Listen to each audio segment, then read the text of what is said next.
So they broke up with you. What are you going to do about it? How are you going to get them back?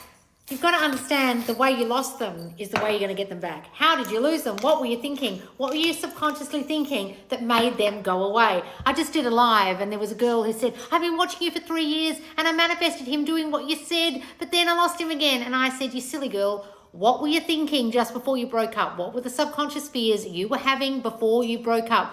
Were they things like, why aren't we married yet? You don't think this matters to you as much as it matters to me. You're not as committed to me. And she said, yes. And I said, what actually broke you up? And she said, we had a big fight. And I said, what was the fight about? I don't matter to you. I'm not as important to you. I'm more invested in this than you are. And she wrote, yes, yes, yes, yes, yes. And I said, that's why you broke up. So you've got to stop thinking that and think the opposite and think he is invested. You're worth investing in. You matter to him. Of course he'll marry you. You're the person he'll want to marry. You're the only person who knows him, gets him.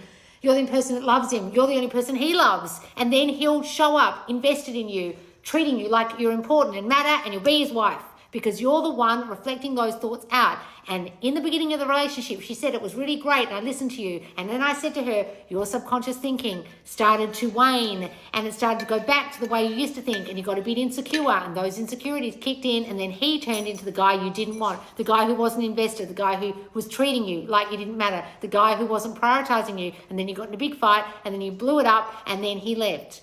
All you need to do is uncover all that insecurity, change it, think differently, and he'll be back. If you don't know how to do that, I might not be there to pick apart what just happened in your breakup. You've got to do it yourself. You can do it in Back and Begging, my Manifest and Back course. You can do it in my self-concept course at Kick Ass You, or you can simply come and join my squad where I answer your questions and pick apart your relationship problems on a Friday.